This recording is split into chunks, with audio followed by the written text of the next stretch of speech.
రాజకీయ నాయకురాలు, బహుజన నాయకురాలు, అదేవిధంగా యాదాద్రి బోర్డు మెంబర్ శ్రీమతి ఈశ్వరమ్మ యాదవ్ గారి మీద వివక్షపూరిత దాడి జరగడాన్ని పూర్తిగా మేము ఖండిస్తున్నాం. దానికి ఈశ్వరమ్మ యాదవ్ గారు 40 సంవత్సరాల రాజకీయ జీవితంలో చాలా గొప్పగా పనిచేసిన వ్యక్తి. 80 సంవత్సరాల వయసున్న ఇప్పటికి కూడా నిస్వార్థంగా రాజకీయాల్లోనే ఉంటూ ప్రజలకు సేవ చేస్తున్న వ్యక్తి. ధార్మికంగా కానీ, సమాజపరంగా కానీ, లేకపోతే ఇంకే విషయంలో అయినా కూడా ప్రజలకు ఎన్ని ఇబ్బందులున్నా కూడా తాను ప్రజల గొంతుకగా ఉంటున్న వ్యక్తి. ఎన్నో దేవాలయాలకు తాను చైర్పర్సన్గా, అదేవిధంగా బోర్డు మెంబర్గా ఉన్న వ్యక్తి ఈశ్వరమ్మ యాదవ్ గారు. ఇక్కడ ఎల్బీ నగర్ మున్సిపాలిటీలో అత్యధిక మెజారిటీతో కౌన్సిలర్గా కూడా గెలిచిన వ్యక్తి. మరి ఆమె ఎంత నిస్వార్థపరాలంటే, ఇప్పుడు ఎట్లయితే రాయదుర్గం దగ్గర సైలెంట్ వ్యాలీ దగ్గర ఒక వైకుంఠధామం పెద్ద ఎత్తున ఉందో, అలాంటి వైకుంఠధామాన్ని తన సొంత నిధులతోని, శ్రేయోభిలాషుల నిధులతోని ఇక్కడ గొప్పగా మరి నిర్మిస్తున్నారు.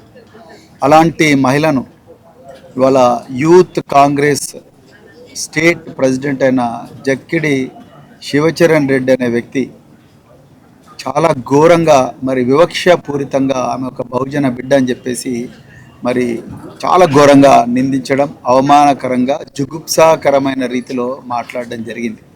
ఆ విషయాలు, ఆ మాటలు నేను ఇక్కడ చెప్పలేను.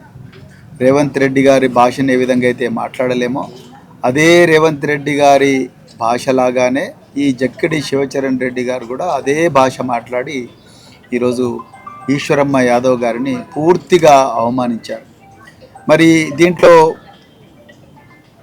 జక్కిడి శివచరణ్ రెడ్డి గారు యూత్ కాంగ్రెస్ స్టేట్ ప్రెసిడెంట్ అయిన ఆయనకు ఈ విధంగా ఎప్పుడైతే ఈశ్వరమ్మ యాదవ్ గారిని అవమానించిన వెంటనే ఆయనకు వచ్చిన బహుమానం ఏందయ్యా అంటే 1+1 గన్మెన్ ఇచ్చారు. మీరు చూడండి, ఎవరైతే దాడి చేసినరో ఆ దాడి చేసిన నిందితుడికేమో 1+1 గన్మెన్ ఇచ్చారు. బాధితురాలేమో ఇంట్లో కూర్చొని బాధపడతా ఉన్నది. 80 సంవత్సరాల మహిళ, ఒక్కరోజు కూడా ఒక మచ్చ లేని మహిళ, ప్రజా జీవితంలోనే నిరంతరం తలమునకలే మహిళ, ఆమె ఇంట్లో కూర్చొని బాధపడతా ఉన్నది. ఆమె బాధితురాలు. చట్ట ప్రకారం బాధితురాలికి రక్షణ కల్పించాలి. నిందితుడికి రక్షణ కల్పిస్తున్నారు రేవంత్ రెడ్డి గారు. మరి ఈమెకు కూడా ఇవ్వాలిగా గన్మెన్. అసలు ఈమెకే ఇవ్వాలి ఆ 1+1. ఈమెకి ఇవ్వకుండా తీసుకుపోయి జక్కిడి శివచరణ్ రెడ్డికి ఎవరైతే దాడి చేశారో వాళ్ళను గన్మెన్లతో రక్షిస్తూ ఉన్నారు. మీరు ఏమి చెప్పాలనుకుంటున్నారు ఈ సమాజానికి సమాధానం? అంటే వీళ్ళందరూ బహుజనులు, యాదవులు, గౌడ, ముదిరాజు, మాల, మాదిగ, వీళ్ళకి ఏం చేసినా నడుస్తుంది, వీళ్ళని ఏమన్నా నడుస్తుంది, ఎంత అసభ్యకరంగా మాట్లాడినా నడుస్తుంది. నేను ఎలాగో మాట్లాడుతున్నాను, నన్ను ఎవరేం అంటలేరు కాబట్టి ఈమెను కూడా ఆయన కింది వాళ్ళందరూ కూడా ఆ విధంగానే మాట్లాడుతున్నారు. ఇది మా నడుస్తూనే ఉంటుంది, మా రాజ్యం కాంగ్రెస్ రాజ్యం అనే మెసేజ్ ఇవ్వాలనుకుంటున్నారా మీరు? పాపం ఒక సీనియర్ రాజకీయ నాయకురాలు ఇంత ఘోరంగా అవమానింపబడి ఇంట్లో కూర్చొని బాధపడుతూ ఉంటే ఒక ముఖ్యమంత్రి గారు మాట్లాడరు ఆమెతో, ఒక పిసిసి ప్రెసిడెంట్ మహేష్ కుమార్ గౌడ్ గారు మాట్లాడరు, లేకపోతే ఒక స్థానిక రాజకీయ నాయకులు మాట్లాడరు.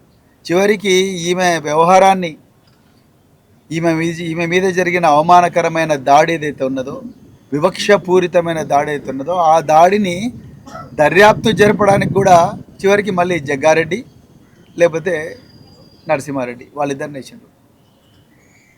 వాళ్ళు ఏం న్యాయం చేస్తారు ఈమెకు? ఆమె అదే బాధపడుతుంది. బిడ్డ, నా మాట ఎవరు, కనీసం నీకు ఏమైంది, నిన్ను ఎందుకు నిందించిండ్రు, ఎందుకు ఏ పరిస్థితుల్లో నేను నా మాట అనాల్సి వచ్చిందని మరి అడిగినరా? ఎవరు అడగలేదు. పోనీ అతనికి ఏమైనా షోకాజ్ నోటీస్ ఇచ్చిండ్రా?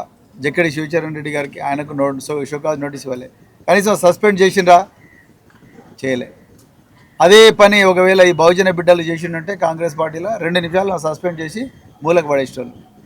ఆయన ఎవరైనా ఒక కామారెడ్డి లీడర్ ఉండే, ముస్లిం, మన మాజీ విద్యుత్ శాఖ మంత్రి షబ్బీర్ అలీ గారు, షబ్బీర్ అలీ గారికి అయితే ఏకంగా ఒక నోటీస్, ఏదో సెల్ ఫోన్లో ఒక కమ్యూనికేషన్ వచ్చింది, ఆయన ఏదో అన్నాడు అని చెప్పి వెంటనే ఆయనకు షోకాజ్ నోటీస్ ఇచ్చారు. మరి నాకు జక్కిడి శివశంకర్ రెడ్డి గారికి షోకాజ్ నోటీస్ ఇచ్చిండ్రా, ఆయన పిలిపించిండ్రా డిసిప్లినరీ కమిటీకి?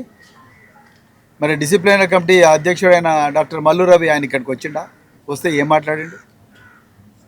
ఇంత ఘోరమైన వివక్ష కాంగ్రెస్ పార్టీలో ఉన్నది. మళ్ళీ మీరు ఇందిరమ్మ రాజ్యం అంటున్నారు. మరి ఇందిరమ్మ రాజ్యం అంటున్నప్పుడు మరి ఈశ్వరమ్మ గారు ఏం పాపం చేసిండ్రయా? మరి ఇందిరమ్మ రాజ్యంలో ఈశ్వరమ్మ గారి లాంటి సీనియర్ రాజకీయ నాయకురాలకు జరిగే గౌరవం ఇదేనా? ఇచ్చే గౌరవం ఇదేనా? వాళ్ళకి జరిగే న్యాయం ఇదేనా? దాడి చేసిన వాళ్ళకేమో గన్మెన్, దాడికి గురైన వాళ్ళకేమో ఏమీ లేకుండా భయాందోళన. వాళ్ళ ఇంటికి వీళ్ళు అడగడానికి పోయినారు, ఎందుకు మా అమ్మను, మా అమ్మమ్మను, మా నాన్నమ్మను ఈ విధంగా ఎందుకు అన్నావు అని చెప్పి వాళ్ళు బంధువులందరూ అడగడానికి పోతే వాళ్ళను పశువుల కంటే ఘోరంగా కొట్టిన ఫోటోలు ఉన్నాయి. ఇదేనా మీరు చెప్పాలనుకున్నది సమాజానికి సందేశం? ఎక్కడ చూడు మహిళల మీద ఘోరాలు జరుగుతూ ఉన్నాయి, మైనర్ బాలికల మీద అత్యాచారాలు జరుగుతూ ఉన్నాయి. రోజుకొక అత్యాచారం, రోజుకొక ఘోరం. కొన్ని చోట్ల అయితే సామూహిక హత్యాకాండాలు మహిళల మీద.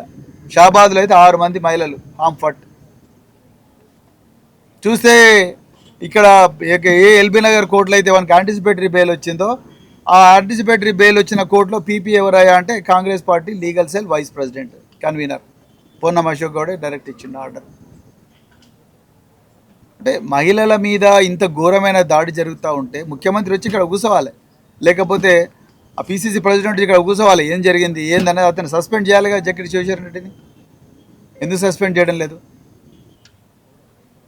సో ప్రజలందరూ కూడా గుర్తుపెట్టుకోవాలి, ఈ కాంగ్రెస్ పార్టీనే మహిళా వ్యతిరేక పార్టీ, ఈ బహుజన వర్గాల వ్యతిరేక పార్టీ. వీళ్ళు ఎదుగుతుంటే వీళ్ళు తట్టుకోలేకపోతా ఉన్నారు. వీళ్ళకు పదవులు ఇచ్చినట్టే ఇచ్చి వెనక నుంచి వీళ్ళని ట్రాల్ చేస్తూ ఉన్నారు. ఆ ఆడియో ఫైల్స్ అన్నీ కూడా మొత్తం వాళ్ళ బంధువుల నెట్వర్క్లో సర్క్యులేట్ చేస్తూ ఉన్నారు. ఆమె సీనియర్ రాజకీయ నాయకురాలు కాబట్టి తట్టుకున్నది. వేరే వాళ్ళైతే ఏదో ఘోరం చేస్తున్న వాళ్ళు. మీరు మాట్లాడిన మాటలకు ఇదా మీరు మహిళలకు ఇచ్చే గౌరవం? ఇదా మీరు బహుజన వర్గాలకు ఇచ్చే గౌరవం? ఇదా మీరు బెల్లి లలిత వారసురాలైన మరి ఈశ్వరమ్మ గారికి ఇచ్చే గౌరవం? మీలాంటి వాళ్ళు చేయబట్టే ఆ రోజు బెల్లి లలిత గారు కూడా అదేవిధంగా ఘోరంగా మరి హత్యకు గురైనరు. 17 ముక్కలుగా నరికినరు ఆమె. కేవలం బహుజన వర్గాల నుంచి పైకి వస్తున్న నాయకురాలు, బతకనియొద్దు అంతే, కథం క్లోజ్ చేసిండు. వాళ్ళ తమ్ముడిని కృష్ణా యాదవ్ని అయితే 10 సంవత్సరాల పాటు రాష్ట్రం వదిలిపెట్టి పారిపోయిండు. ఆయన బతుకుదెరువు కోసం రోడ్డు పక్కల బన్నులు అమ్ముకున్నాడు. ఎవరికి తెలియదు మీ రాజకీయం? ఇంత ఘోరమైన దుర్మార్గం చేసే కాంగ్రెస్ పార్టీకి తప్పకుండా రాబోయే రోజుల్లో ప్రజలు సరియైన గుణపాఠం చెప్తారని చెప్తూ, ఈశ్వరమ్మ యాదవ్ గారికి కూడా 1+1 గన్మెన్ అర్జెంటుగా ఇవ్వాలి. ఇక్కడ కూడా వివక్ష చూపిస్తున్నారు. అర్జెంటుగా ఆమె బాధితురాలు, ఆమెకు కూడా గన్మెన్ ఇవ్వాలి. ఆమెకు కూడా అన్ని హోదాలు ఉన్నాయి. జక్కిడి శివచరణ్ రెడ్డికి ఏం హోదా లేదు, కానీ ఈశ్వరమ్మ యాదవ్ ఆమె ఇప్పుడు యాదాద్రి బోర్డు మెంబరు, ఆమె బాధితురాలు, ఆమెకు థ్రెట్ ఉంది. ఆయన ఫోన్లో చెప్తూనే ఉన్నాడు, ఇష్టం వచ్చినట్టు మాట్లాడుతున్నాడు. అవి చెప్పని కూడా చెప్పలేను నేను ఇక్కడ. ఆమెకు థ్రెట్ ఉంది కాబట్టి అర్జెంటుగా ఆమెకు గన్మెన్ సౌకర్యం ఇవ్వాలని చెప్పి డిమాండ్ చేస్తూ, మరి భారత రాష్ట్ర సమితి ఎప్పుడు కూడా అన్ని వర్గాలను గౌరవించే పార్టీ. తప్పకుండా మేము ఈ న్యాయం జరిగేదాకా పోరాడతామని చెప్తే మరొకసారి అందరికీ